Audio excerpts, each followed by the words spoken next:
लेकिन आतिशी जी, सवाल यह है कि साफ सुथरी राजनीति की बात करके आम आदमी पार्टी आई और देश की, खासतौर पर दिल्ली की जनता ने और पंजाब की जनता ने भरपूर प्यार भी दिया, लेकिन आखिर ऐसा क्या हो गया कि आपको कांग्रेस के गठबंधन में जाके शामिल होना पड़ रहा है, लालू यादव के साथ खड़ा होना पड़ रहा है? क्या आपको नहीं लगता ये आपके वोटर को सहन नहीं होगा? देखिए अमीश जी, आपका सवाल का जवाब देने से पहले मुझे सुधांशु जी की कई बातों पे रिस्पॉन्ड तो करना पड़ेगा। जी जी बिल्कुल। देखिए सुधांशु जी बात करते हैं कि जी जेएमएम ने ऐसा किया, कांग्रेस ने ऐसा किया, पर थोड़ा सा सुधांशु जी की पार्टी का भी रिकॉर्ड देख लेते हैं। ये कहते हैं कि जी हम तो किसी के खिलाफ कुछ नहीं करते, पर ऐसा कैसे होता है कि इनकी ईडी, इनकी सीबीआई किसके खिलाफ रेड करती है? कभी अरविंद केजरीवाल के खिलाफ करती है, कभी हेमंत सोरेन के खिलाफ करती है, कभी स्टालिन के खिलाफ करती है, कभी ममता बनर्जी के खिलाफ करती है। क्या इस देश का सारा भ्रष्टाचार विपक्षी दलों ने किया है? इनकी पार्टी के लोग दूध के धुले हैं। रुको जरा, सब्र करो, बोला धक्का मुक्की नहीं कर। ये वो पार्टी कह रही है जिसका स्टैंड क्या था, आरोप लगते ही इस्तीफा दे दो, जांच बाद में होनी चाहिए। आज कहते हैं जेल में जाने के बाद भी इस्तीफा नहीं होना चाहिए। सोचिए कितना बड़ा बदलाव आ जाता है, और कुछ भी कहानी कर देते हैं।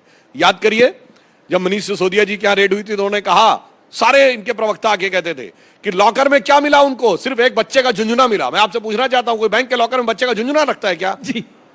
इसलिए, और फिर कहते थे सीबीआई के मेरे अंदरूनी सूत्रों ने ये बताया है, ये सूत्रों ने बताया, वगैरह वगैरह। मुझे लगता है कि वो एक बाल सुलभ उच्छृंखलता है उनके अंदर। उन्हें लगता है कि मैं नए तरीके से इस ढंग से बातें करके कर लूंगा, मगर मुझे लगता है जनता काफी परिपक्व है और धीरे धीरे उसे समझ में आने लगा। इन्होंने एक और बात कही, ये बताइए 32 और 8 की बात कही। पहली बार 2013 में सरकार किसकी थी? कांग्रेस की।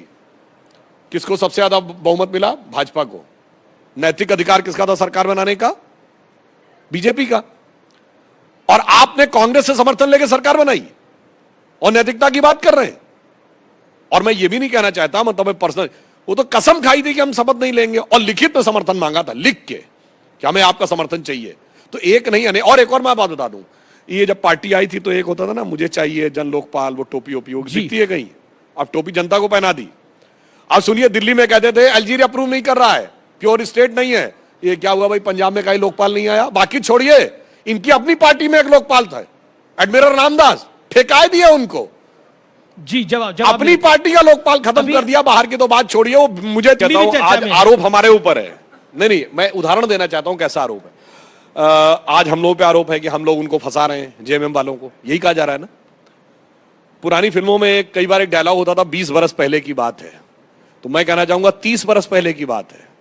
1994 झारखंड मुक्ति मोर्चा रिश्वत कांड, ये कोर्ट से प्रूव हुआ था कि 3 सांसदों ने पैसा लेकर कांग्रेस की सरकार को बचाया।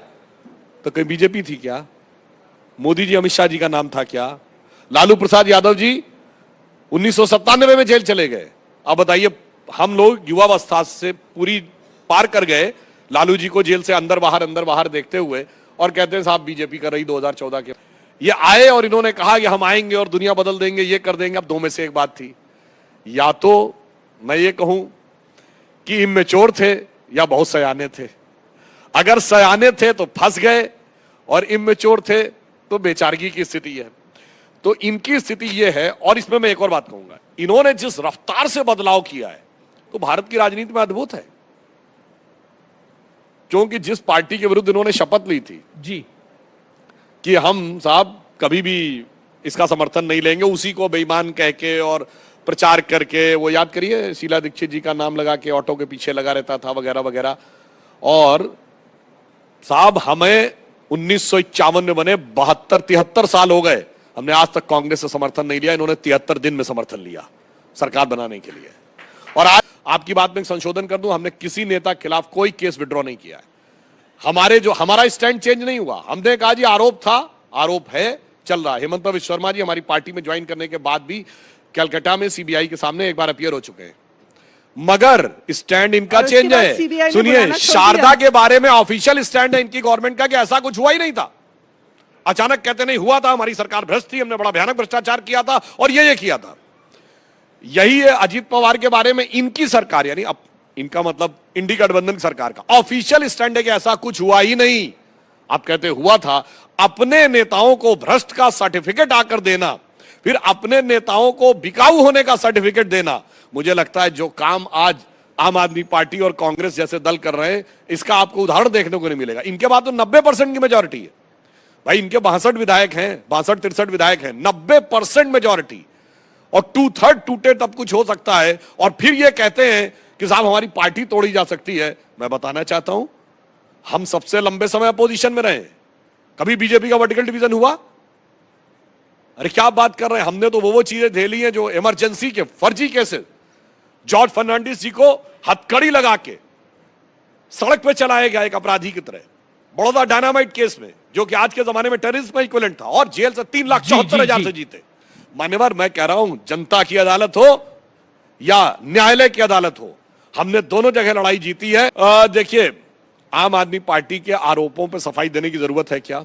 अगर एक ही पार्टी है जो रजिस्टर्ड रूप से कोर्ट में माफी मांग चुकी है कई नेताओं के खिलाफ, कपिल सिब्बल जी के खिलाफ, मनीष तिवारी जी के खिलाफ, स्वर्गीय अरुण जेटली जी के खिलाफ, नितिन गडकरी जी के खिलाफ, केजरीवाल जी ने हाथ ऊपर कर करके आरोप लगाया, जब कोर्ट में मानहानि का मुकदमा हुआ, उन्होंने कहा जी हम विड्रॉ करते हैं। जी जी जी। अब जिनके आरोप का आधार कोर्ट में निराधार सिद्ध हो चुका हो, उनके आरोप को कितनी गंभीरता